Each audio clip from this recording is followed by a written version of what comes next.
Halo warga Hari Senin, welcome to Hari Senin Channel. Kalian tahu nggak sih, di zaman sekarang ya, semua kan rely on technology. Jadi company atau perusahaan pun juga udah banyak yang mengandalkan teknologi. Tapi kalian nggak usah panik, apakah kita harus mulai belajar semua yang berkaitan dengan teknis gitu ya, dengan teknologi? Ya kalau mau bagus, tapi ingat, kita tetap punya skill yang harus dimiliki. Skill ini tuh yang gak lekang oleh zaman, waktu ya. Jadi selama kamu berinteraksi dengan manusia, kamu butuh skill ini, yaitu interpersonal skill. Apa sih kira-kira interpersonal skill itu? Kita nggak bisa milih untuk dilahirkan dari rahim siapa. Tapi terlepas dari siapapun orang tua kita, latar belakang sosial, ekonomi, dan budaya kita, harisenin.com percaya, kesuksesan itu adalah hak setiap anak bangsa.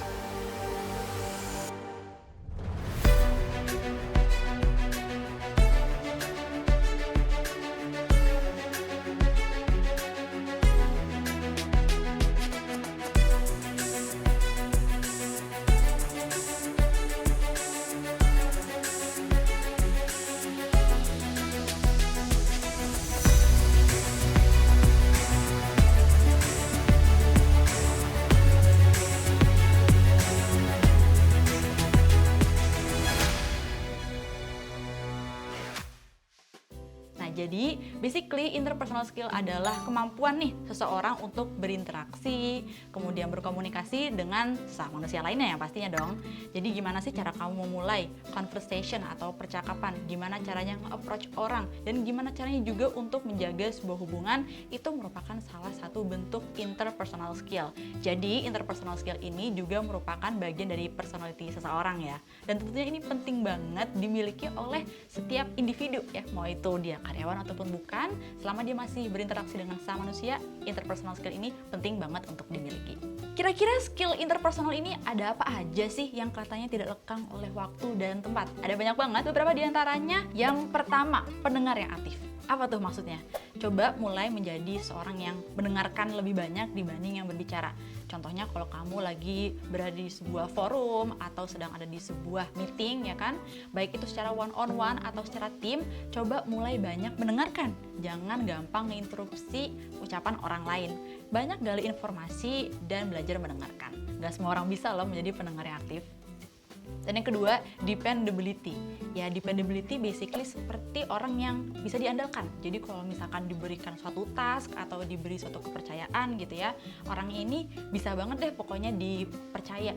Selain menjaga kepercayaan, orangnya juga pinter problem solving. Jadi tipikal orang dependable itu orang yang dia itu tahan banting lah bisa dibilang. Jadi kalau misalkan diberikan banyak cobaan atau banyak rintangan, dia itu bisa aja gitu idenya untuk bisa melewati. Skill yang ketiga yaitu empati. Empati udah sering denger ya. Jadi empati ini lawan dari sikap apatis. Kalau misalkan apatis tuh orangnya acuh tak acuh, nggak mau ngedenger orang lain, judging gitu ya. Kalau empati berarti kebalikannya.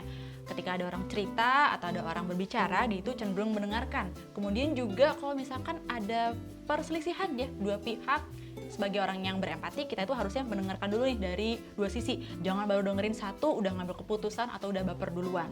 Jadi kalau kamu sering berinteraksi dengan orang lain, memiliki skill empati ini sangat bagus. Skill yang keempat yaitu leadership atau kepemimpinan. Kalau kamu mau menjadi leader yang baik, kamu harus memiliki beberapa skill. Yang pertama mulai dari hard skill. Sebagai contoh, kalau misalkan seorang HR nih mau nge-lead sebuah tim, dari hard skill dia harus paham beberapa penggunaan software. Kalau yang terkenal itu ya HRIS ya. Jadi pengoperasiannya seperti apa, kamu tuh harus familiar. Kemudian soft skill, kalau menjadi leader kamu harus tahu juga nih gimana sih cara pembagian task ke tim kamu, dan kamu harus paham juga apa aja kemampuan dari masing-masing member tim kamu. Kemudian kamu juga harus paham gimana cara manage sebuah proyek. Let's say kamu diberikan sebuah task gitu ya, proyek yang harus diselesaikan, dan let's say nanti ada beberapa kendala, kamu harus tahu gimana cara cari problem solvingnya. Jadi harus punya backup plan juga sebagai seorang pemimpin.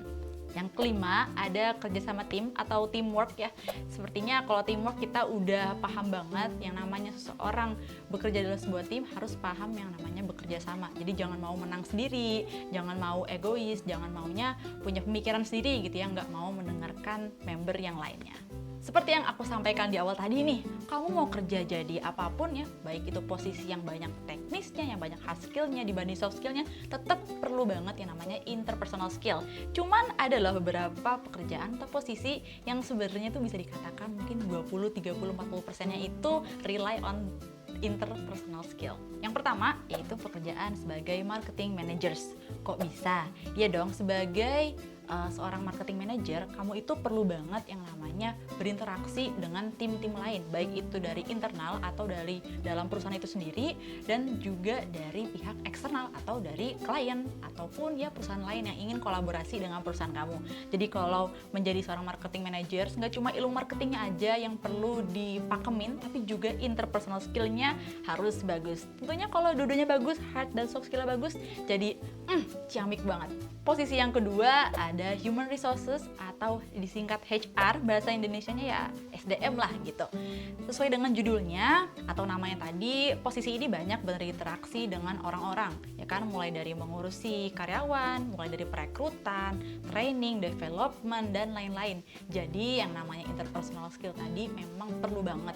Posisi selanjutnya ada Customer Service Agents atau bagian CS, Customer Service ya, sering dengar pastinya.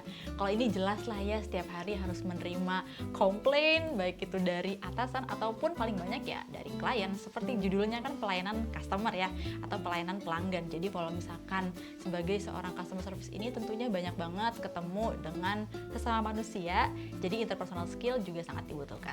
Sekarang gimana sih Kak caranya biar aku tuh punya interpersonal skill yang cakep gitu ya, biar aku tuh bisa stay relevant, tidak terlengkang oleh tempat dan waktu. Yang pertama, coba deh mulai ikut workshop atau kelas online ya. Kelas online ini macem-macem banget bentuknya, mulai dari bootcamp, video course ya. Jadi ada banyak banget. Di sini kamu nggak cuma belajar teknis, tapi kamu juga belajar ketemu orang lain dan pastinya juga belajar teamwork nantinya. Yang kedua, coba cari kesempatan untuk membangun sebuah relasi. Nah, membangun relasi, again ya, kita harus ketemu orang. Ini bisa dimulai dengan join komunitas, baik itu secara online ataupun offline. Dan pastiin komunitas yang kamu join di sana memang punya agenda yang terstruktur, ada proyek yang dikerjakan gitu ya. Jadi memang skill kamu tuh keasah, nggak cuma numpang join grup aja. Cara yang ketiga untuk ningkatin interpersonal skill kamu, ini ada skill observe ya. Jadi coba deh mulai belajar mengobservasi interaksi interpersonal positif pada orang lain.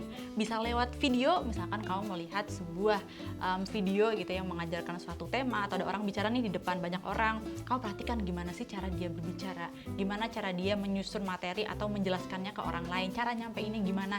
Nah, di situ kamu bisa belajar mengamati, jadi meniru gitu ya gaya orang lain dalam praktekkan interpersonal positifnya. Cara yang keempat, coba deh mulai cari mentor. Biar apa? Kalau kamu belajar tapi kamu nggak dapat feedback, nggak dapat kritik saran, tentu akan sulit gitu ya buat tahu kira-kira aku tuh udah bener belum sih. Nah, kalau kamu mau cari mentor bisa loh di kelasnya hari Senin atau di bootcampnya kita, karena di sana kamu akan ketemu mentor yang keren-keren banget alias praktisi di bidangnya. Dan yang kelima, coba deh mulai buat tujuan. Jadi kalau kamu belajar interpersonal, kamu harus punya tujuan atau punya niat gitu ya. Kamu tuh sebenarnya belajar skill ini tuh biar kenapa? Oh, karena aku mau kerja di posisi A nih Kak, jadi ya aku belajar interpersonal ini. Nah, kenapa harus punya tujuan? Karena dalam proses pembelajaran pasti kadang tuh kamu merasa bosan atau mungkin merasa patah semangat. Dengan punya tujuan, kamu jadi ingat lagi nih alasan kenapa sih aku tuh harus belajar. Nah, gimana? Udah tahu kan sekarang pentingnya interpersonal skill dan gimana cara ningkatinnya? Kalau kamu ngerasa video ini bermanfaat, share dong ke teman kamu biar sama-sama pinter juga. Dan kalau kamu ngerasa video ini bermanfaat, jangan lupa like, subscribe, dan nyalain notifikasinya biar nggak ketinggalan konten hari Senin yang keren-keren. Thank you for watching and see you in the next video.